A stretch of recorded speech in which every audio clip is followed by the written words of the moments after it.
Mēs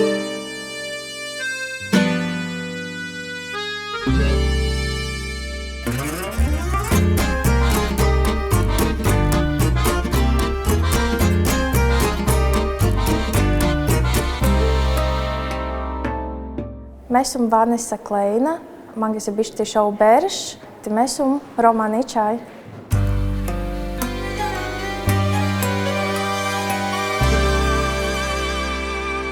Strādāju Ventspils Pārvantes pamatskolā par pedagoga palīgu.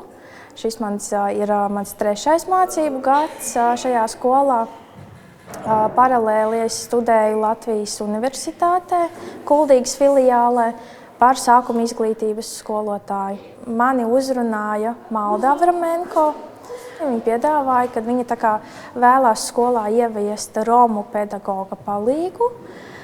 Un pirmais gads es biju kā romu pedagoga palīgs, bet tad jau man tā kā ievēroja, ka es arī spēju strādāt ar citiem, un kad es tiešām man ir tā vēlme un motivācija, tad man piedāvāja tā kā strādāt arī ar visiem.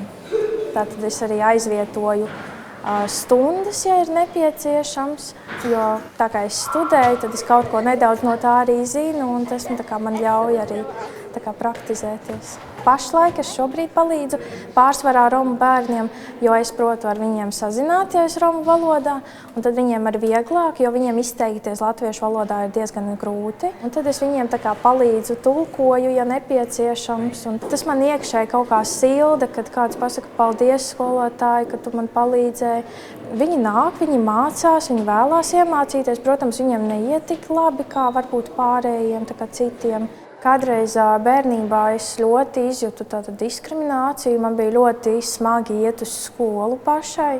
Vienmēr tur teica, re, kur džauriņš iet, tur čigāns. Un nebija patīkami un arī uz skolu. Tā kā īpaši nebija motivācijas vairāk iet.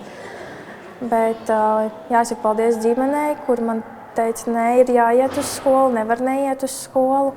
Kāpēc es neierakstīju pasē, ka esmu romu tautības, ka esmu čigāns?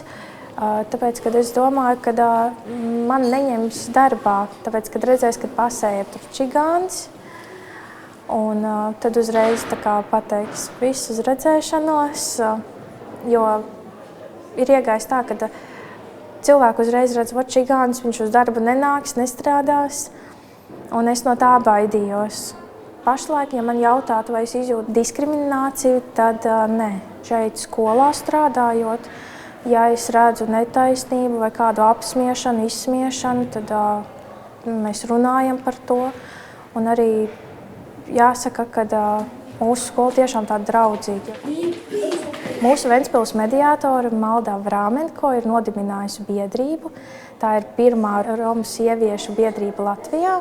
Es tur esmu kā brīvprātīgais, kā biedrs, kā pedagogs, palīdzēt bērniem papildus lasīt, mācīties. Kādam apstākļi neļauj, piemēram, pildīt mājas darbus mājās, vai nav kāds, kas viņiem tā kā palīdzēs pildīt mājas darbus, tad viņiem ir šī iespēja, kad viņi var nākt 2 reizes nedēļā uz biedrību, pildīt mājas darbus.